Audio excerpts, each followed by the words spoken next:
আজ 24শে এপ্রিল বেলা ঠিক 12টার সময় আমার প্রচণ্ড পেট ব্যথা শুরু হয়। বেলা 12টা থেকে ভোর 4টা পর্যন্ত অসহ্য যন্ত্রণা সহ্য করে আমি প্রথমবার মা হয়েছিলাম। হ্যালো এভরিওয়ান, আসসালামু আলাইকুম। কেমন আছেন সবাই? আজকে আমি আপনাদের প্রথমবার মা হওয়ার গল্প শোনাবো। যেহেতু 24 তারিখ ভোর 4টার সময় বেবি হয়েছিল, ওর জন্মদিন 25 তারিখ। মাতৃত্ব ভয়ঙ্কর সুন্দর কিন্তু সহজ না। গর্ভে 40 সপ্তাহ আর ব্রেস্ট ফিডিংয়ে 2 বছর। মায়ের 90% নিংড়ে এই ছোট্ট জীবনটা বেড়ে ওঠে। আর মা থাকেন রক্ত স্বল্পতায়, হাঁটু ব্যথায়, ফ্যাকাশে চোখ, খসখসে চামড়া, মুঠো মুঠো চুল পড়ে যাওয়া, নখ ভেঙে যাওয়া আর ভুলো মন, এলোমেলো মাথা আর খিটখিটে মেজাজ নিয়ে। তবুও মাতৃত্ব ভয়ঙ্কর রকমের সুন্দর। আর এই ভয়ঙ্কর সুন্দর মাতৃত্বের জন্য মেয়েরা তাদের স্বাস্থ্য, সৌন্দর্য, চাওয়া পাওয়া, ভালো লাগা মন্দ লাগা সব কিছুই নিমিষে বিসর্জন দিয়ে দেয়। মা হওয়া ভাগ্যের ব্যাপার। মাতৃত্ব সুন্দর কিন্তু খুব সহজ নয়। এ সময় একটা মেয়ের জীবনের শ্রেষ্ঠ সময় পার হলেও সাপোর্টটা খুব বেশি দরকার। সেই সাপোর্টটা পেলে অনেক মেয়ের কাছে কিন্তু মা হওয়াটা সহজ হতো। আমি কিন্তু সেই সাপোর্টটা পাইনি। সেই গল্পটাই আজকে আমি আপনাদের শোনাবো। খুব অল্প বয়সে আমি প্রথম সন্তানের জন্ম দিয়েছিলাম। আর এই সন্তান লালন পালন করার দায়ভার যে কতটা কঠিন সেটা আমি হাড়ে হাড়ে বুঝি। তখন আমার বয়স ছিল 15 কিংবা 16। সেই বয়সে একটা সন্তান লালন পালন করার দায়িত্ব আমার কাঁধে। আমি গোসল করাতাম, আমি খাওয়াতাম, আমি তার সমস্ত কাজ করতাম। নিজের দিকে কখনো খেয়াল করতাম না। আর মনে মনে প্রচণ্ড আশা করতাম আমার সন্তানকে কেউ গোসল করিয়ে দিবে, কেউ খাইয়ে দিবে, বা তাকে একটু কোলে নিলে আমি একটু ঘুমাবো। কিন্তু এই সুযোগটা আমি কখনোই পাইনি। যেহেতু ওর বাবা ডিফেন্সে জব করে, যার কারণে আমাকে কোনো রকমই সাহায্য সে করতে পারেনি।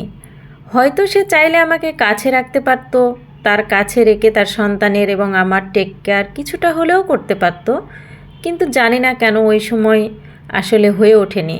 তো আমি তখন বাড়িতেই থাকতাম, কারো কোনো হেল্প সেভাবে পেতাম না। অল্প বয়সে সন্তান মানুষ করতে গিয়ে কতটা যে ঝড় বয়ে গেছে আমার উপর দিয়ে, সেটা শুধুমাত্র আমিই জানি। আসলে সন্তান নিজের সম্পদ। তাদের কেউ খোঁজ নিল, কেউ নিল না, কে দেখলো না, এসব চিন্তা করার কোনো মানে নেই। সন্তানকে ভালোবাসার জন্যে কাউকে কখনো অনুরোধ করবেন না।